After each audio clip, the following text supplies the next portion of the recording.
Paramashivoham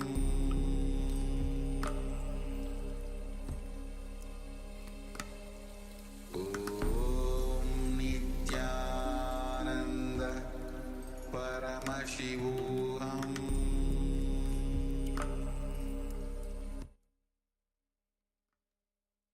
Yes, you can relax now. You can slowly open your eyes.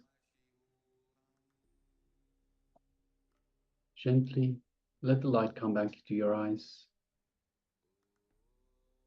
And once your eyes have readjusted, take a moment and share with us what was revealed to you in your third eye. So, what are the details of the image that ourselves, the acharyas, were looking at? So, for those of you that have just joined us, this is the power manifestation segment. Today's power is the power of remote scanning, where we ask yourselves, the participants, to scan the image that ourselves, the acharyas, are looking at, have in front of us, and give us the details. And also requesting everyone to please switch on your camera. We have Ma Chun Yu, we have Ma Anandeshwari, Nithyananda Ma. Good to have you with us, Ma. Ma Nyana Rupini, Ma Nyana Prakashini, Ma Chen Xiao Fang, Ma Trinetikananda, Ma Gora Swarupini, Yang Hui Lan. So requesting everyone please switch on your cameras and be available in the camera frame. So for those of you that have the cameras switched off, please switch them on and be available for this power manifestation. For those of you that are following us on YouTube, you can also take part. So if you have taken part, if you did scan or the image that ourselves, the acharyas, have in front of us, you can let us know. And let us know what was revealed to you in your third eye. And don't be afraid to share. See, the powers manifest through the oneness, feeling connection to the divine. If you have doubts, if you have judgments, if you have reservations, you are just putting obstacles in between yourself and the divine. So whatever is revealed to you, whatever you experience during this power manifestation, just trust it. Learn to trust it. Even if you see nothing, if you see black, whatever it is that you saw, whatever it is that you felt, perhaps you felt a tingling sensation in your left foot, just for argument's sake. Or perhaps you felt heat building up in your body. Whatever it is you experienced, take a moment and share. See, the powers manifest depending on your experience so far. You are unique. You are a unique expression of the divine. And all the experiences that you have had in this lifetime will judge, will affect the way that you perceive, the way that you experience this power manifestation. So just to give an example, if you're walking down the street and you see a dog barking in front of you, you cross the road to the other side.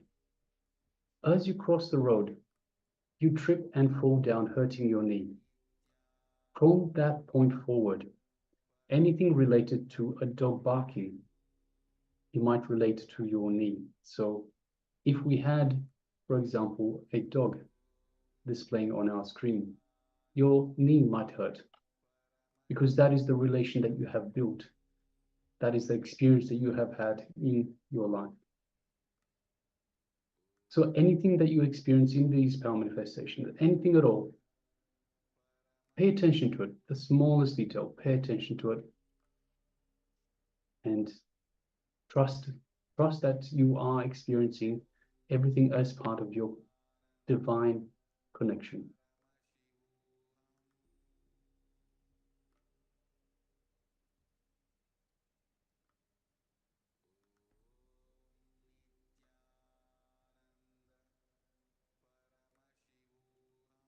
All right. So if you're still sharing, please continue to share. Meanwhile, we'll be projecting the image that the acharyas were looking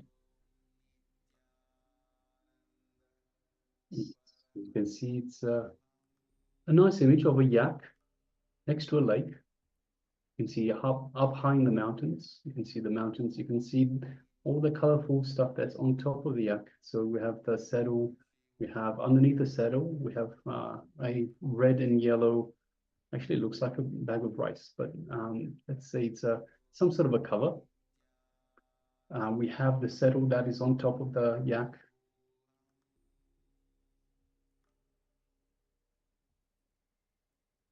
We see the blue, beautiful blue color of the lake itself.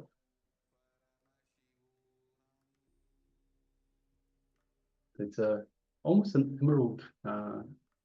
emerald blue color. You can see lots of snow on top of the mountains. So it must be quite cold there. You can see a lot of fur on the yak itself. So yes. So if you got any of these details right, anything in terms of an animal, perhaps a yak, the lake, mountains, cold weather, snow, anything of the kind, so anything related to this image, then congratulations. And once again, don't hold back, don't have any reservations, just trust in your connection to the divine. It is your true self. It is who you really are.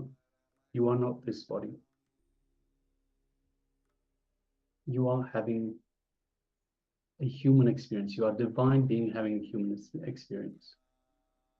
All right, so let us now move on to the next segment. All right. So the next revelation is going to be on how to make the physical body strong, and Sanj will be next taking us to the meditation process for the physical body. So let's come to the space of listening as we enter into this revelation.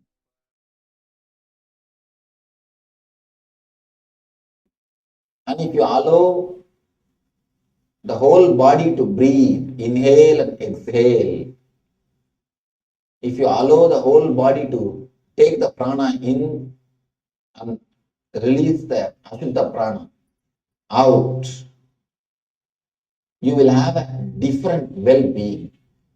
Different well-being. Now we are going to have the technique. It's a very simple technique. Whenever you find time in the house, even when you are driving, when you are sitting, when you are watching the movie, when you are watching the TV, when you are eating, try this meditation technique. Just allow the body to inhale the prana and exhale the ashuddha prana.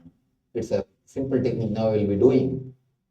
You will see immediately the whole body is refreshed. Whole body is flooded with energy. Actually, you are allowing your whole body to work in its own rhythm. See, when a child laughs, you can see the whole body will laugh. When child does anything, the whole body will be involved. Have you seen the child eating? The left hand, right hand, applying the whole body. It eats. Anything, the whole body is involved. When it laughs, the whole body is involved. Started.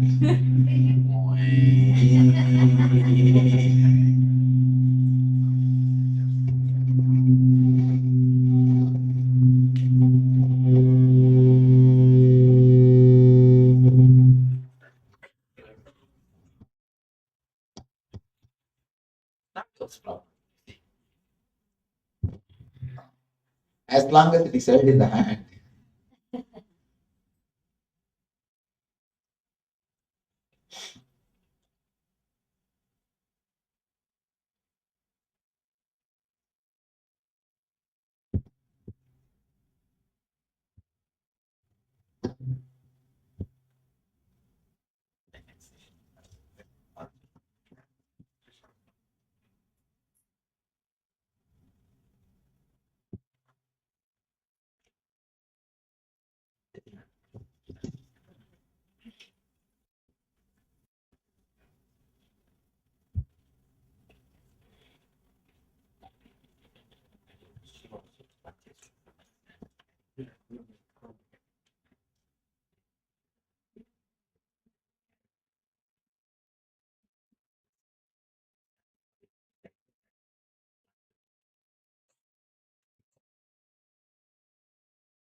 Every inch of your body has got its own wisdom to take the prana shakti in.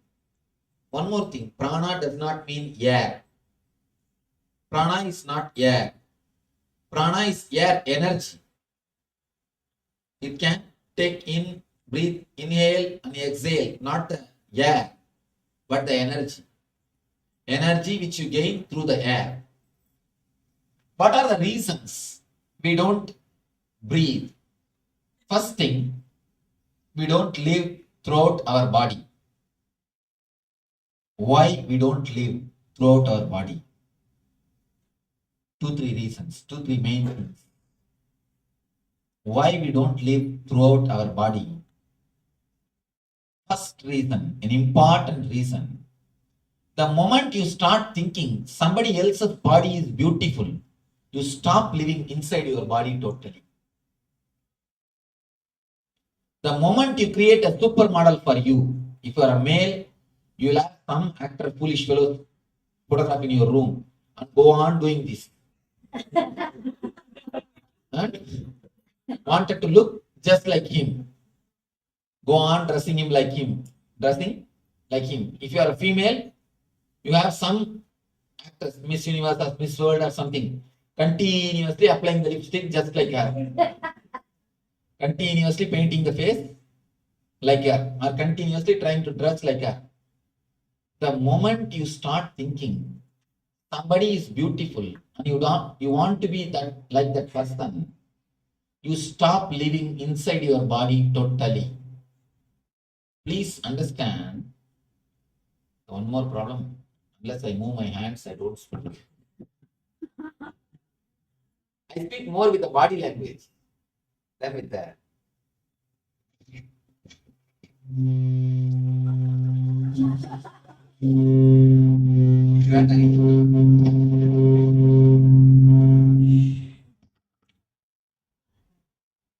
The moment you start thinking, I think I will read here. The moment you start thinking that somebody else's body is beautiful than your body, you stop living through your body. You stop living inside your body.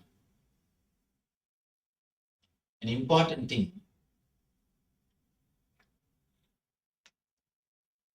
I'll come here.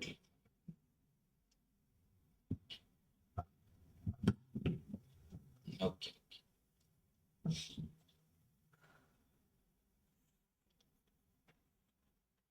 The moment you start feeling somebody else's body is beautiful, you should look like somebody else, you stop living with the whole area of your body. Actually, look deeply. God is not an engineer to do mass production. God is not an engineer to do mass production. He is an artist. He paints every one of you. He carves every one of you. He creates every one of you. If God is the engineer, then we can have mass production. But engineer fools, you can see. Only they can do the mass production. God is not an engineer. He never has got his own mold. Just forge, chop, chop, chop. No. God is a painter. God is an artist. Every one of you are painting from him. That is why you are unique and different. If you try to look like somebody, if you try to be like somebody, what you are trying to do? You try to create a copy. You think God is a fool. That's why he made me like this. He made her beautiful. Let me also look like her. Never think God is a fool. Everybody is unique. You are beautiful unto yourself. Where is the scale of beauty? Tell me. Where is the scale of beauty? No. You are beautiful unto yourself. Every individual is beautiful unto themselves. God is an artist. You can never improve upon his painting. The moment you want to improve upon his painting, the moment you want to do final touch upon his carving, the moment you want to do something more in his art, naturally you are in trouble. It is painted by him. It is carved by him. It is creation by him. You are enough unto yourself. You are beautiful unto yourself. The people who have the idea that I am not beautiful, she is only beautiful or he is only beautiful. I tell you one thing, even falling in love with the opposite person is all right. If you are a male and if you fall in love with some actress, it's okay. But never fall in love with an actor. Because you will start chiseling your body, seeing him. You will try to have the same type of dress. You will try to have the same type of things which he is having. Never have a role model. Never have a role model body. Please be very clear. If you have the role model body, I can be sure you will never live happily with your body. Even if you have finished after 12 years of all foolish gym, you will find some corner, it's little lacking. You will find in one corner, something is lacking. You will try to chisel that corner. You are enough beautiful unto yourself. See, if you want to do gym and if you want to do yoga, exercise for your own health, that's perfectly all right. There's nothing wrong. But not for the sake of to look like somebody else. As long as you have an idea that somebody else is beautiful, you will never be peaceful inside your body. You will never be happy inside your body. That is why even though you live inside your body, you never have a deep love for your body. You never have deep love for your body. Your body is just a utility for you. Even if that person is happy, even if that person is beautiful, what can you do about it? It's his body. You can't enjoy through his body. Can you enjoy through his body? No. Only he can enjoy the world through his body. You can enjoy only through your body. Understand? God is a painter. God is an artist. God is a creative guy. He is not an engineer. If God is an engineer, then we also can have mass production. No. God is not an engineer. You are beautiful unto yourself. The moment you drop this foolish fighting inside your being, which is continuously happening unconsciously, thinking somebody else is beautiful, somebody else is looking good, I should look like him, I should look like her, I should cut my hair like this, I should. That's what I'm telling. I always tell people, like a hairstyle, we should have a nail style also. We should cut these guys' hands and fingers to look like somebody else. If you cut yourself, if you alter yourself, if you do to look like somebody else continuously, unconsciously, you will start hating your body. You will stop residing inside your body. You will stop residing inside your body. You will not live inside your body. First thing, understand, your body is beautiful unto itself. You are enough unto yourself. You are beautiful for yourself. Where is the scale? Tell me. Where is the scale? In early times in China, they used to believe if your legs are very small, you are very beautiful. So women used to wear the steel shoes. Shoes made out of iron in the young age itself. At the age of 10, 11, they will put that shoes. And women will have a very small leg. Even if they are 25, their legs will be just 15-year-old, 14-year-old. It's like a bonsai. Have you seen the bonsai banyan tree and bonsai trees? Just like that. Your legs will have only that size. And in the tribal area, people used to believe, in Amazon tribal area, they used to believe the more your lower lips are hanging, the more beautiful you are. And they used to put a big ring on it. Big ring means don't think this size ring. Almost like a car wheel. They will hang on the lower lip. And it will be hanging like a dog. Poor guys. And beauty has got their own, people have got their own ideas about beauty. The moment you drop the idea of beauty and you start enjoying your whole body, A new grace enters into your being.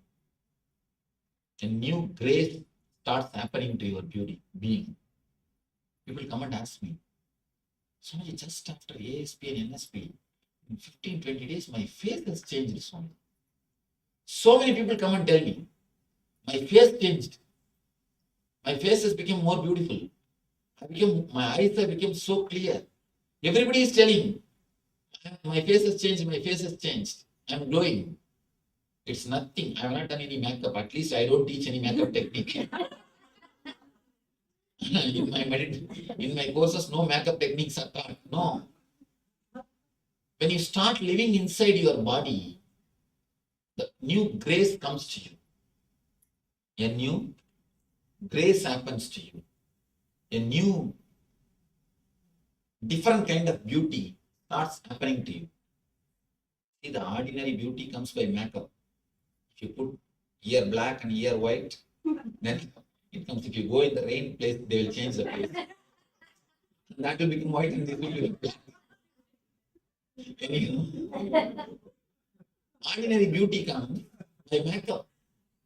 I tell you how sometimes you can see so ugly. The makeup will look so ugly on the people. And already they will look. And sometimes you can see people doing some weird makeup. And then, what is the beach? One fat lady with a feather. They decorate and stand there to take photographs. What's that? There is a name? Mohawk. Oh, they are called Mohawk. Now in Santa Cruz Beach, you can see 4 or 5 people with a special kinds of decoration. Makeup walking around. Have you not seen? Is there any technical term? No. 4 or 5 different people having different kinds of dress. Fat and people go and stand and take photographs with them. They give $1 and take photographs. None of you remember. San Francisco. In San Francisco only.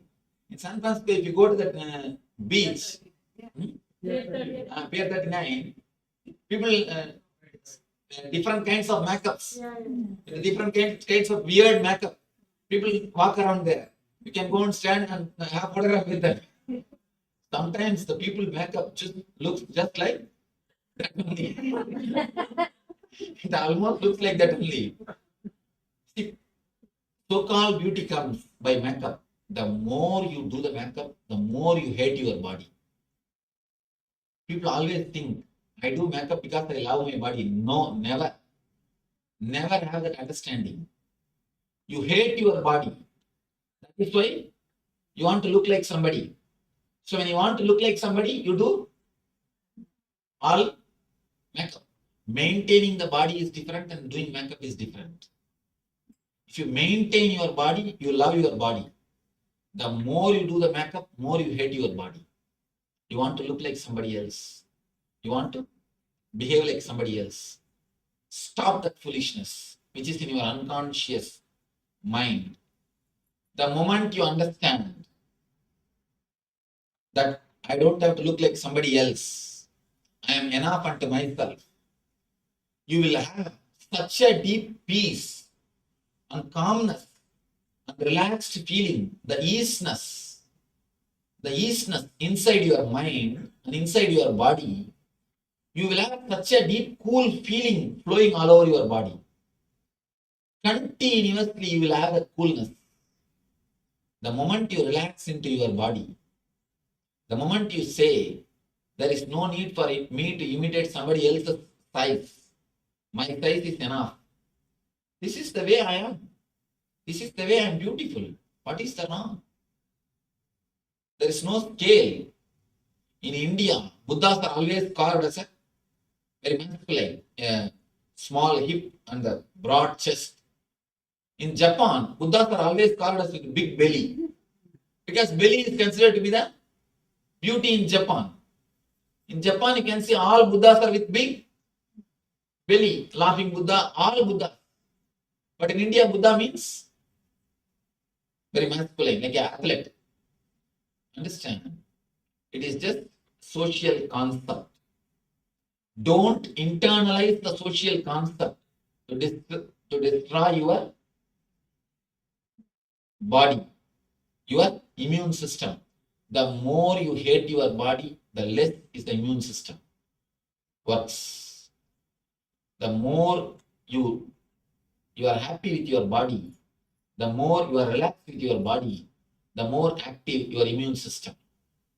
Just for the sake of society's rubber stamp, you are beautiful, you are ugly. Do you want to destroy your health? It is an unconscious process. The more you are away from the body, naturally, more you suffer. What do you think as pain? Understand the pain. If you are not giving enough of your awareness and attention to your knee just begs your attention, begs your awareness, begs your consciousness, begs your energy. That is what is knee pain. Most of you never live with the whole body because of this idea. This idea is a cancer. Understand? The idea that somebody else is beautiful and you are ugly is a cancer in your mind. That is a potential cancer. That is the seed of the cancer. Drop that idea first. Never have model. That is why I always tell people, even if you fall in love with some actress, nothing wrong. You will have at the most only some crazy dreams. You don't disturb your health at least. You may do something, but you will never disturb your health. But falling in love with some male, if you are a male and male, and if you are a female and female, and feeling continuously that person is beautiful, I should look like that person, my body should become like that person, is a cancer for your being. The root of the cancer starts in your being. Never do that, because that disturbs your whole immune system. Please understand, it's a very important thing, which is the main reason for the disturbed prana flowing. If you drop this only one thing, that somebody else is beautiful, some other body is beautiful, naturally you will start loving your body, you will start living in your body, you will start becoming more aware of your body. When you start becoming more loving, more aware, more sensitive to your body, the energy flow happens continuously 24 hours naturally. Kids don't have comparison. That is why their cheek and the feet are equally alive. You have continuous comparison. That is why your leg and cheeks equally dead. Never compare with any other body. I have seen, even whom you think as supermodel, if you just stay and live around them, you will understand the whole idea of beauty will be lost. I tell you, all your supermodel idea, Miss Universe, Miss World idea is just your idea as long as the distance is maintained. If you go near and live just for 10-15 days, all the ideas will, all this concept of beauty will disappear. That is why they call honeymoon. Honeymoon how long? 15 days. And the concept of beauty also will disappear in 15 days. Have you heard the word honey sun? Never. It's honeymoon only. Because in 15 days, the concept of beauty will disappear. With any supermodel, with any Miss Universe, 15 days is maximum if you are intelligent. If you are less intelligent, maybe 1 year. If you are little more dull and dumb, an idiot, maybe 1.5 years. Not more than that. Even for buffalo, in 2 years, they will understand. The whole concept is just a concept, just the idea of beauty. The beauty is just nothing but the idea of beauty. But this idea goes so deep inside you and makes you to do such crazy things, and totally your immune system stops. Your prana flowing totally stops. And once in a while, at least half an hour, lie down in the water. Water also gives you energy. At least half an hour. Because from water you can take prana. You are from fish. Understand? You are from fish. Your body has got still the intelligence of the fish taking prana from the water. So that also will help. Once in a while, lie down on the ground. Of course, in the naturopathy they do. They in a separate room, in a private room, they lock and you are supposed to lie down in the naked body on the floor, on a mud. They call it mud bath. Of course, here you can't lie down in the naked way, but at least. But here, no mud at all. It's a big problem. See, even in your room, if you lie down, you will lie down only on the carpet. Yeah, lying down on the carpet is not going to help. At least in a water. At least in a water. That's the practical thing. At least in a water, lie down. No, grass is not going to help. Bathtub is okay. Bathtub will help. Bathtub will help to observe the water energy, but grass is not a earth energy. No, itself is a different kind of thing. See, when I say mud, just totally the naked body, the whole body should touch the mud and you should have the mud all over your body. Beach. No, even beach is not mud, it's a sand. It's sand.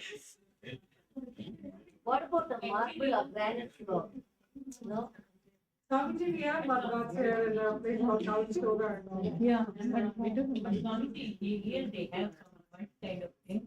They you get it in the bottle. You get to put it in the bathtub and you get it. One thing, no artificial things. It should be totally natural, especially the snake hole. That mud is the best, but not with snake. Just no. They put in the pot. No, not anything artificial will not work. Anyhow, at least have these two. Have at least lie down in the water so that your body can take the water energy. These 2-3 tips. First thing, mentally relaxing, mentally falling into your body. Again and again emphasize, falling in love with your own body. Falling in tune with your own body. Not continuously working on somebody's sizes or somebody's beauty. These 2 things.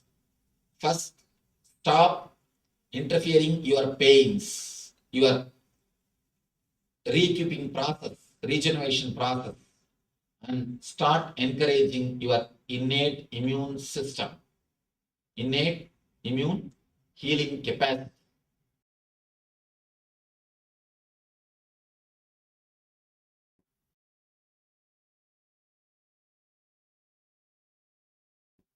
Now, this is the meditation technique to awaken, to make your whole physical body strong and alive. When I say strong, I don't mean the animal strength. Of course, you will have animal strength also. That is one side. But above animal strength, there is the thing called energy. When I say the energy, see, animal strength means just you can lift any weight for 10 minutes, that's all. But energy means continuously rejuvenating itself. 24 hours you will be alive. You will never feel tired, dull. This is the 2 difference. Understand the difference between these 2 words, energy and strong. Being strong is not more than enough. Beef and all this type of food gives you strength. You are very strong. I read a quotation in some vehicle. 1 week without beef, 7 days without beef makes 1 week. Week, W-E-E-K. Beef advertisement. I was thinking, surely it is not true. Never think it is true. Surely it is just your idea. See, elephant. It's a vegetarian. There are so many animals who are vegetarian and more active, more alive. And you can see elephant, even though it has got its own energy, strength, you can see a calmness overall in its lifestyle. See the tiger, see the lion, you can see a deep restlessness continuously in them. Either they are asleep or they are putting somebody into sleep. That's all. That is the way they live. Now, it is time for us to enter into a meditation technique of physical body. It's a two-level technique. First thing, you are going to tense your body step by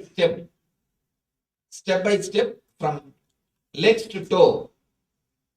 By tensing every part, step by step, you are going to create the maximum awareness.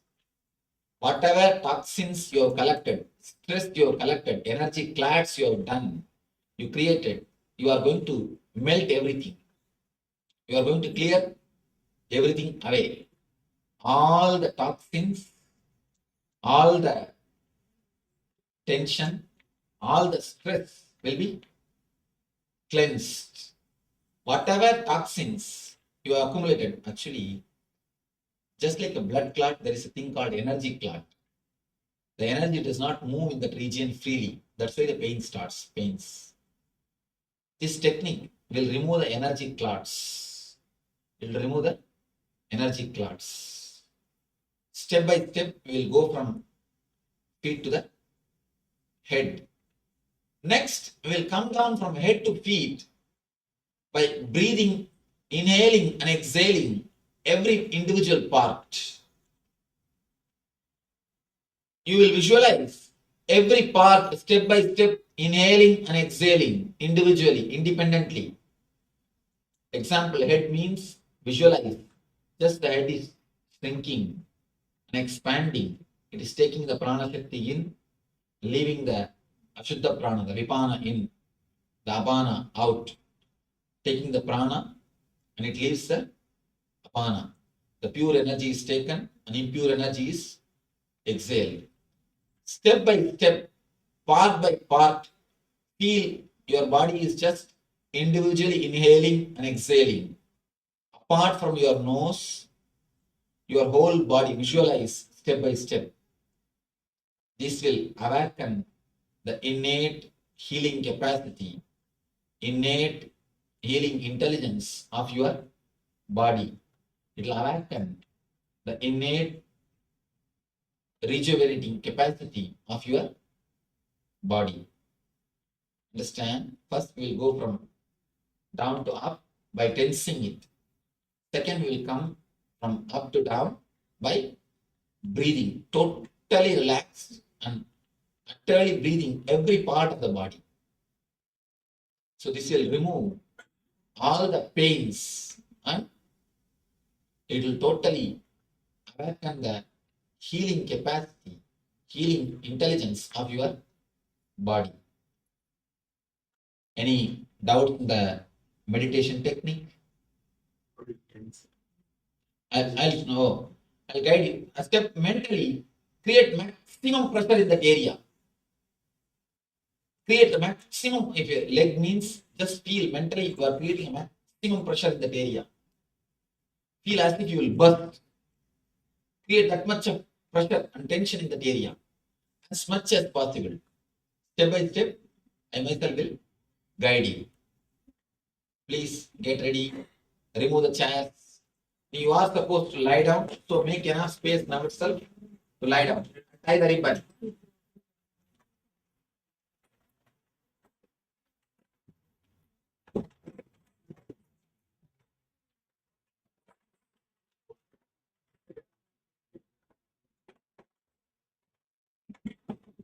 Seeing somebody pillows. No. Flat. No pillow, no bed. Flat.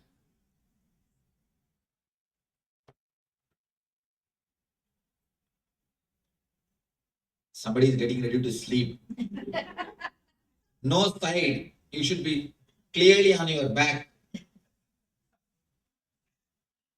And there are enough volunteers, they will come around and surely they will. If you snore,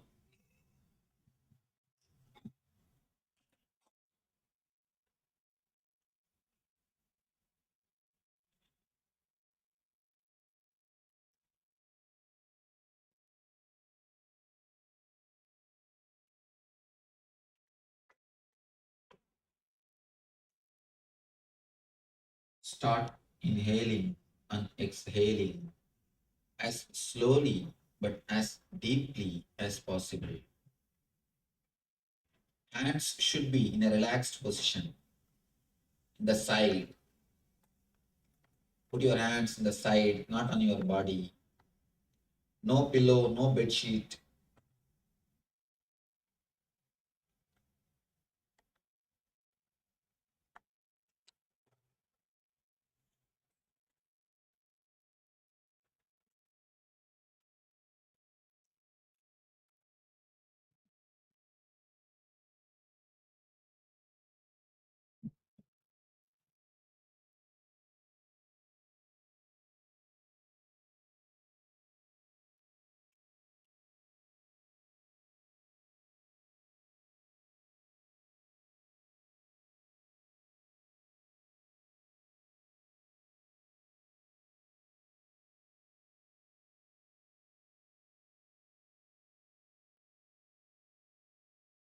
Inhale, exhale as slowly, as deeply as possible.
Start traveling towards your feet. Slowly, very slowly, start moving towards your feet. Concentrate on your feet. Bring your mind to your feet.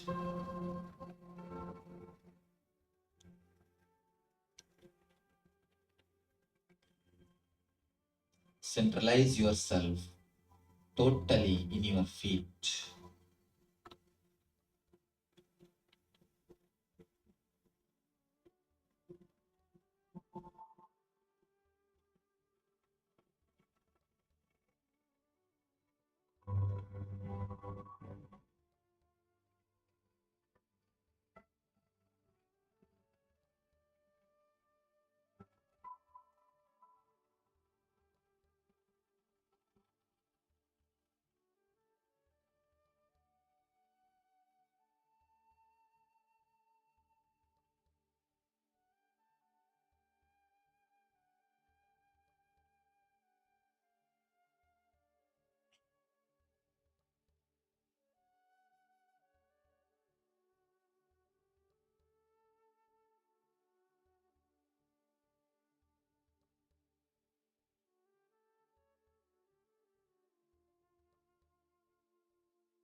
start tensing your feet.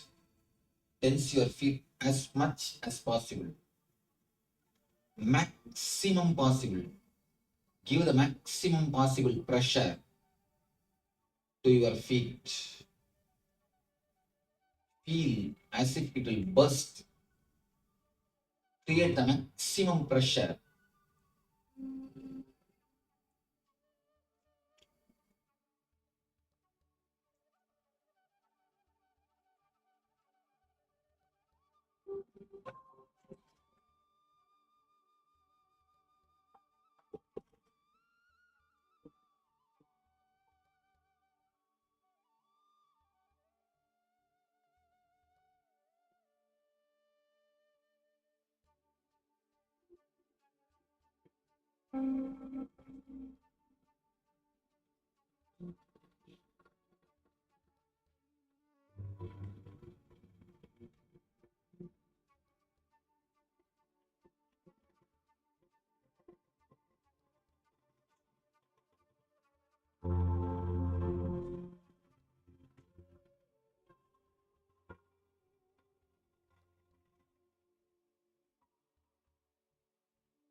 Tense your feet as much as possible.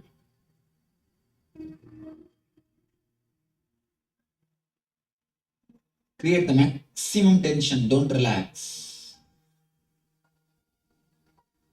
Feel as if you'll burst.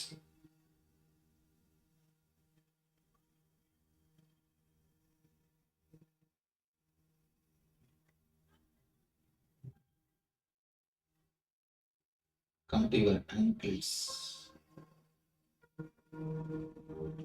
Tense, start tensing your ankles.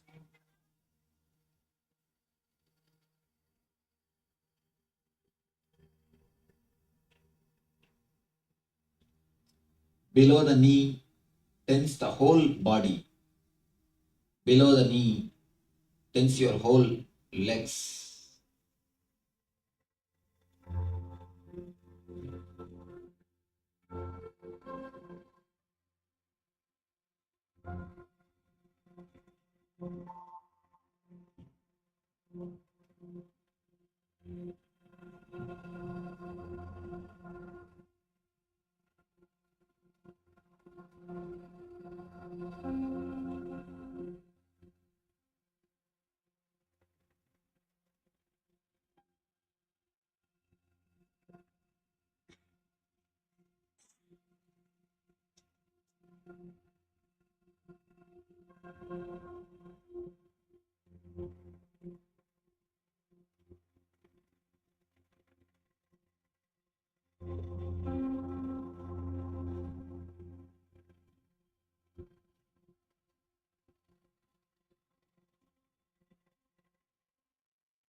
Tense your knees. Tense as much as possible. feel as if you will burst. Create the maximum possible pressure in the knees.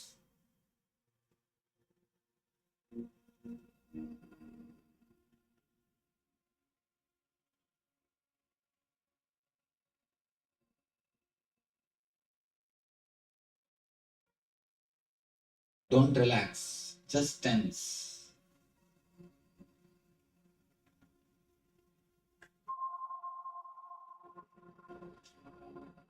Now come to the thighs.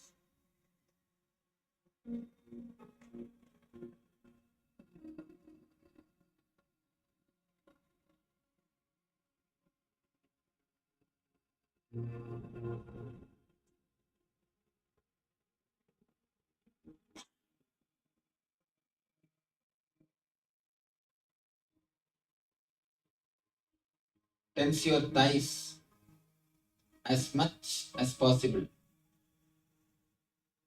Create the maximum pressure in your thighs.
Tense your hip portion as much as possible.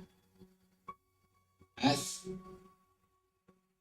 much as possible. Create the maximum possible pressure in the hip region.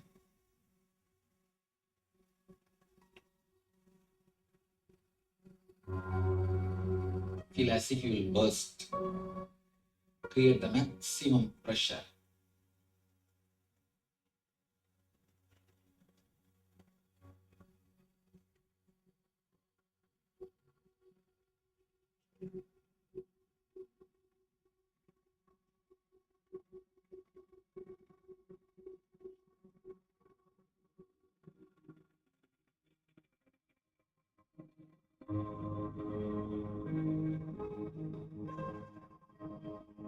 Come to your stomach,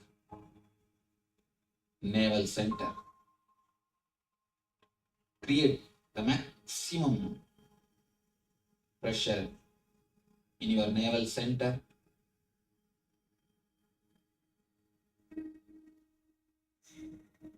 Don't let your navel to relax. Create the maximum pressure.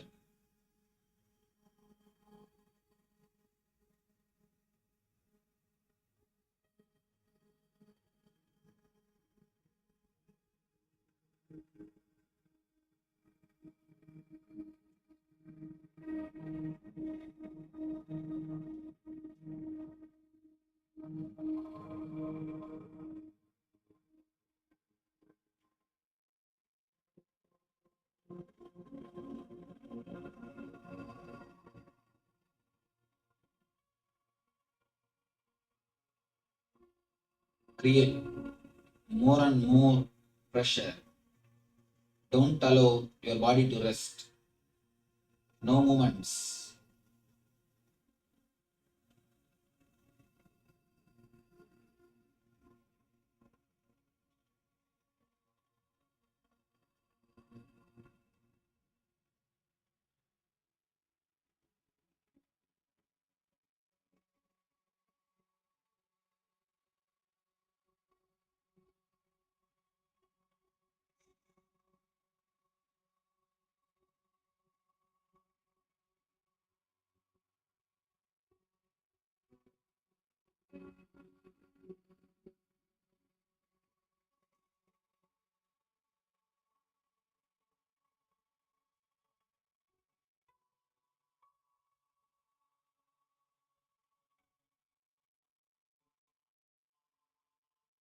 Tense the navel as much as possible. Create maximum pressure inside the navel. Now come up to the chest level. Create the maximum pressure in your chest region.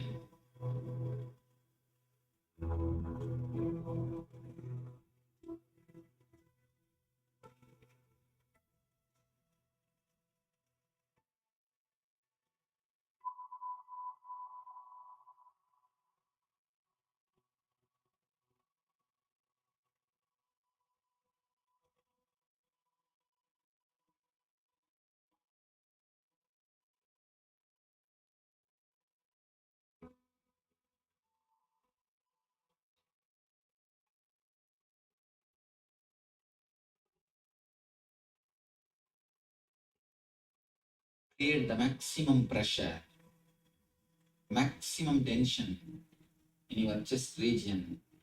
Feel as if your heart will burst.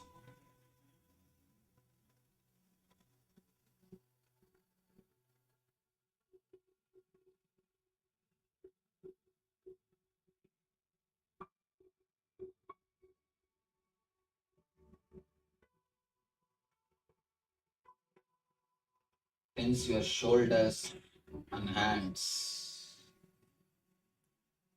Tense your shoulder region and hands. Create the maximum pressure in the hands.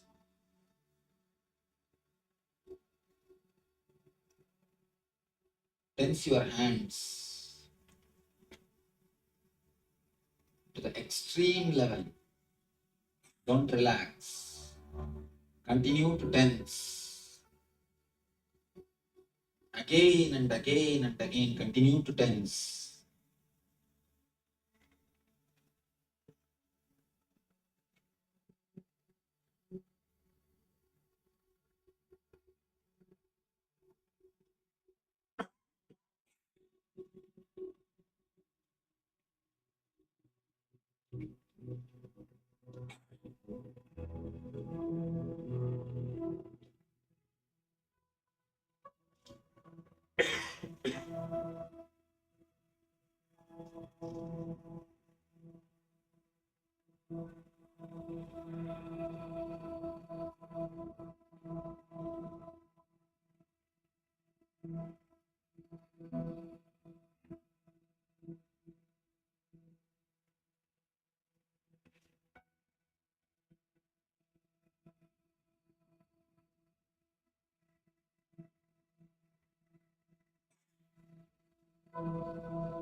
Tense the neck area, the neck region. Bring the maximum possible tension.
Tense the face. Tense the whole face. Eyes, ears, mouth, cheek. Tense the whole face.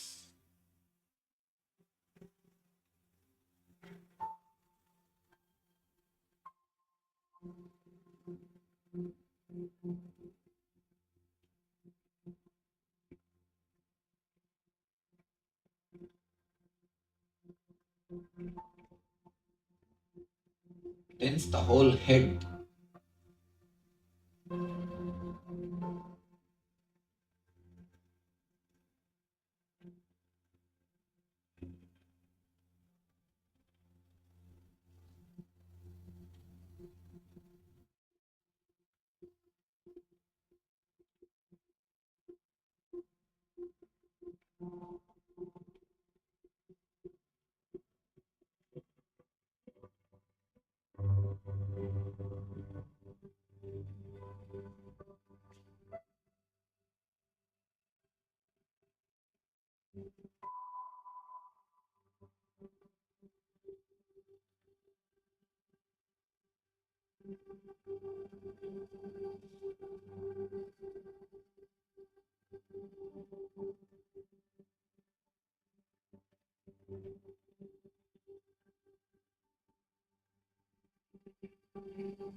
For one moment.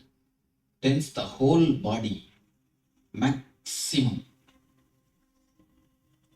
Bring maximum possible pressure and tension throughout the body.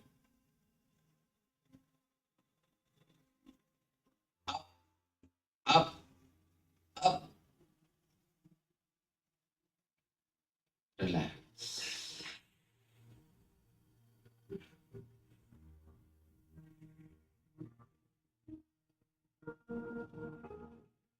Just relax.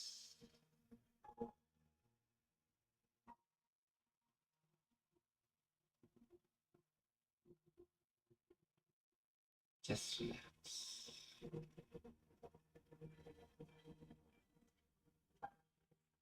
Slowly, very slowly, start visualizing your Sahasrara, the crown area, top of your head is inhaling and exhaling the prana, air energy. It is shrinking and expanding, inhaling and exhaling the prana shakti.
Visualize clearly.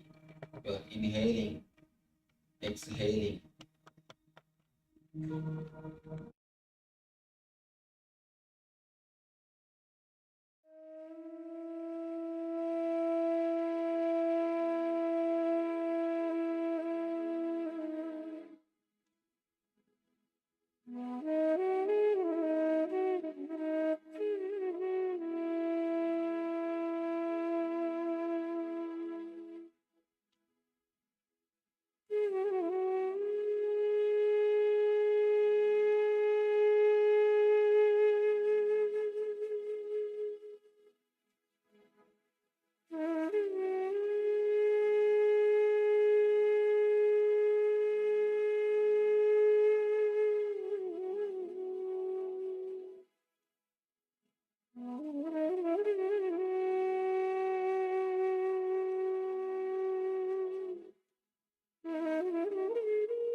Yes, welcome back. You can relax now after that wonderful meditation. Physical body meditation. So we had a look, Somji has taken us through revelations on the science of how to make the physical layer stronger. And then we've just gone through the physical body meditation.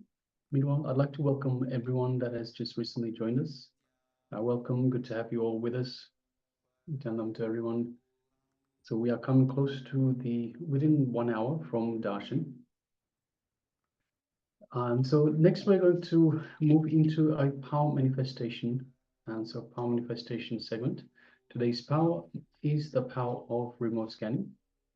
This is where ourselves, the acharyas, will have an image in front of us, and yourselves, the participants, will scan for that image. So you will be scanning, remote scanning for the image that the acharyas are looking at. All right, so let us get ready. Let us sit comfortably with the head, neck, and spine in a straight line. You can close your eyes. And bring your awareness to your inner space, your Ananda Gandha, just below the heart center. So your heart center, the Anahata chakra, is in the middle of the chest. About 1 palm width below that, we have our inner space, our Ananda Gandha. It is the space that Swamiji has initiated us in to connect to him, to connect to the divine. It is our space to be in oneness with the divine, in oneness with our true self, the divine self. So let us remember Swamiji in our Ananda Gandha, our inner space.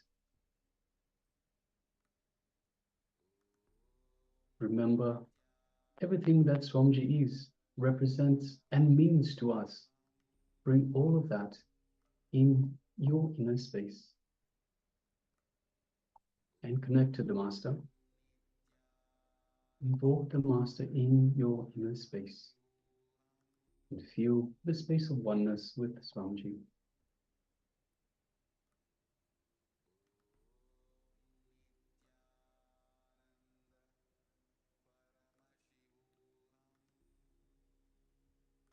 Now let us move our awareness to the third eye, just between the eyebrows. And let us visualize Swamiji in our third eye.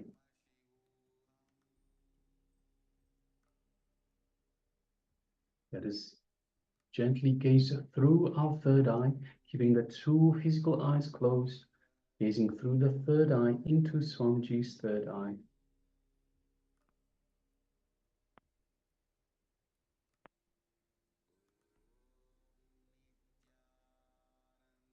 As we do so, we feel an energetic connection from the Master's third eye into our third eye.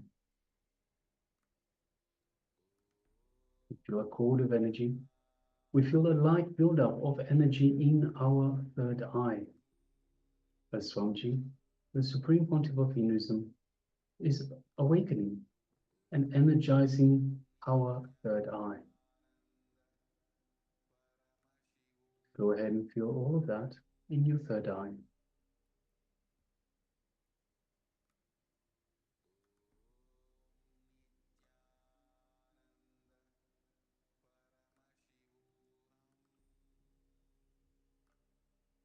Now let us start chanting Mahavakya, the cosmic code word Swamiji has given us to connect to him further. It goes, Om Nithyananda Paramashivoham. Om in internal bliss, I am Paramashiva. So let us start. Om Nithyananda Paramashivoham. Om Nithyananda Paramashivoham. Om Nithyananda Paramashivoham. Let's continue chanting this Mahavakya throughout the power manifestation. And from this space of oneness with Swamiji,